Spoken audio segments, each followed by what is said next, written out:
I used to think betrayal came with warning signs. Cold shoulders, locked phones, late-night work calls. But nothing prepared me for coming home to find my husband naked in bed with my sister. On our goddamn anniversary. The scent of garlic bread and betrayal still makes me sick. I didn't cry. It just hit record. Jason and I had been married for 5 years. Not perfect years but good ones, or so I thought. He's the kind of man who remembers your coffee order and kisses your forehead when you're asleep.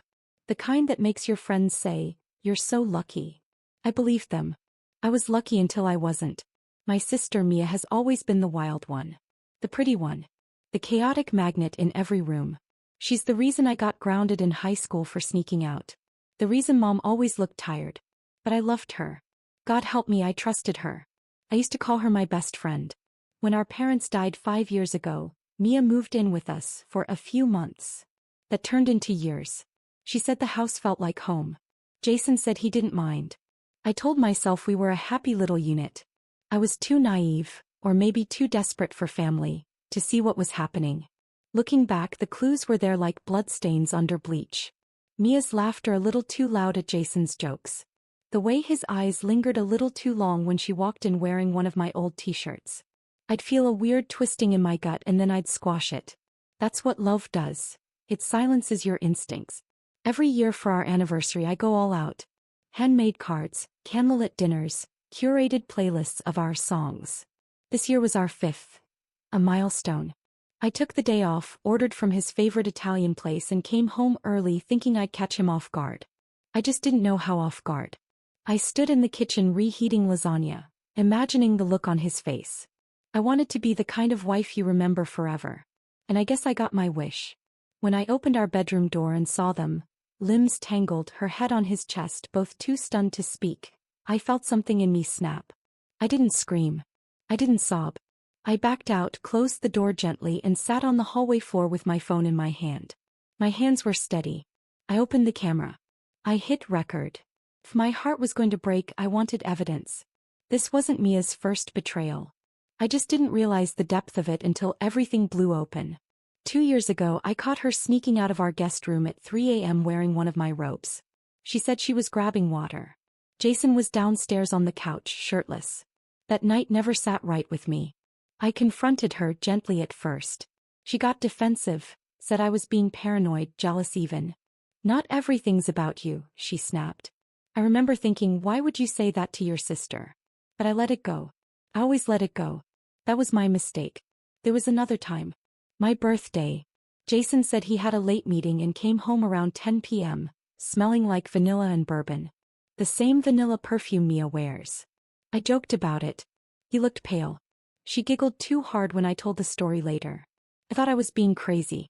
I gaslit myself. The more I replay the past, the more cracks I see. Their inside jokes at dinner. The way she always defended him when I was upset.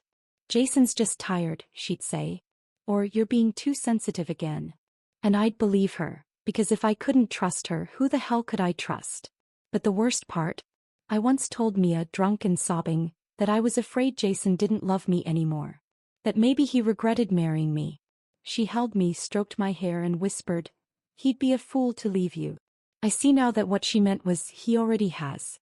He's leaving you piece by piece. And Jason, he played his role like a pro. He made me feel chosen.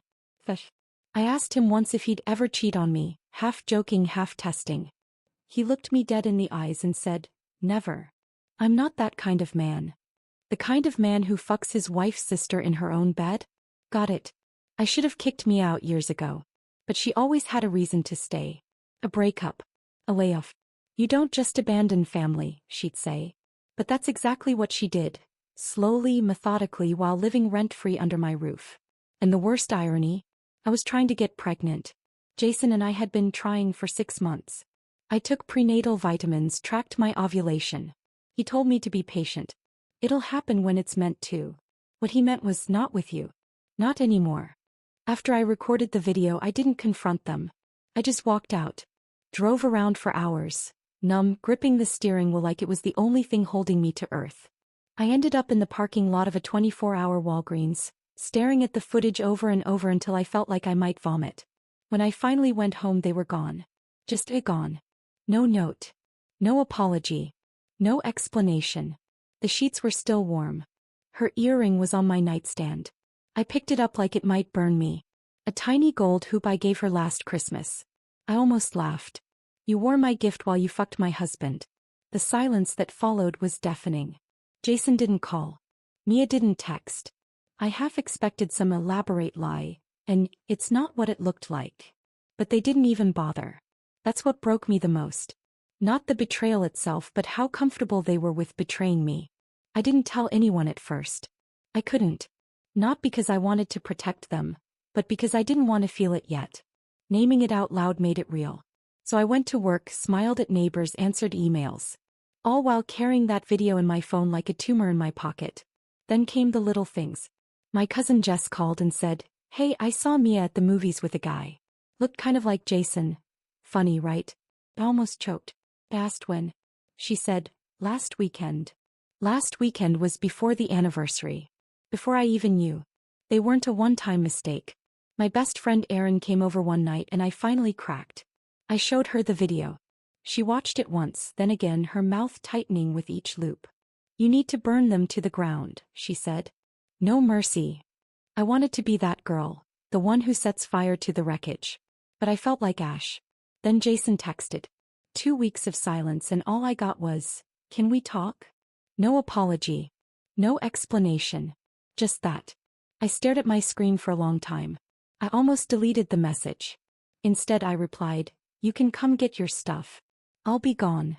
But something inside me shifted. I realized I didn't want silence. I wanted consequences. I wanted them to feel the humiliation I'd been swallowing like glass shards. So I sent the video to myself, made a copy, uploaded it to a private cloud. And I started planning. Not for revenge, but for exposure. I waited until Mia's birthday to go nuclear. She planned a dinner at our old family home. Our home, the one she lived in rent-free while screwing my husband. She even had the nerve to invite me. Low-key, the invite said. "Just family." I RSVP'd yes with a smile emoji. I wore red. Not out of spite, but because it made me feel powerful, like blood and rebirth all at once. I brought wine. I brought my phone. And I brought a thumb drive. There were maybe a dozen people there. Cousins, a few of her friends, Jason included. He didn't look at me once. She toasted herself. Of course she did. Standing by the fireplace, beaming like a saint. "I'm just so grateful to be surrounded by love," she said. I nearly choked. That was my cue. I stood up, clinked my glass and said, "Actually, I have a little something I want to share too." I walked to the TV, plugged in the USB and pressed play. The room went quiet in seconds. At first, no one understood what they were seeing, until Mia's voice moaned from the speakers like a dying cat. My aunt gasped. My cousin dropped her fork. Jason's eyes bulged like he'd been electrocuted. Mia screamed. Ran to unplug the TV. "What the hell is wrong with you?" she shrieked. I just smiled. "Oh, I thought we were being honest tonight," I said. "You said you wanted family around." Well, surprise. Jason just stood there. Pathetic. Silent. Not even trying to deny it. "Is this real?" someone asked. "That's Jason, right?" Erin, my best friend, stood up behind me and said, "Oh, it's real. I watched it 5 times. She's been living in their house. Sleeping in her sister's bed." That part wasn't true, but I didn't correct her. Let the myth grow teeth. Mia started crying. The performative, gasping kind she used to get out of speeding tickets. "It was a mistake," she wailed. "It just happened." Jason finally spoke. "We didn't mean to hurt anyone." I laughed. A full, bitter laugh. "You didn't mean to get caught, you mean." The party ended in chaos. People yelling. Chairs scraping. Someone called Mia a slut. Someone else told Jason he was dead to them. I walked out into the night air, my heart pounding like war drums. For the first time in weeks I felt something like peace. Not joy. Not healing. But clarity. They moved in together. Of course they did. Less than a month after the video went public, Mia and Jason posted a soft launch photo on Instagram. Her hand on his chest, no tags, no captions, just vibes. Like they were daring the world to blink first. The comments were off. Cowards. Our family fractured like old glass. Some took sides. Some stayed silent. My aunt said, "You didn't have to humiliate her like that." I asked her, Did you say that when she was fucking my husband? Silence. People like to scold your reaction when it makes their comfort uncomfortable. Aaron made me a playlist called Songs to Murder Your Ex too, but emotionally. We laughed. Then we cried. Then we drank 3 bottles of wine and burned Jason's old hoodies in my backyard fire pit. The smoke smelled like cologne and bullshit.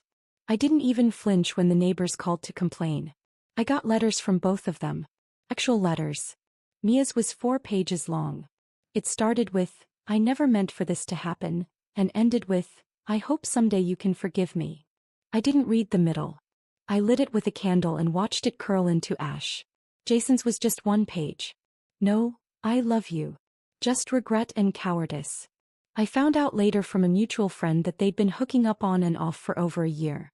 It started one night after we fought and she comforted him. That's what he told them. Comforted.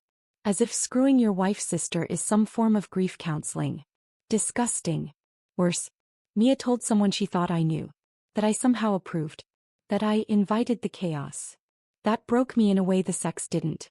Because that wasn't just betrayal. It was a rewrite of reality. As if I wanted to be gutted by the 2 people I trusted most.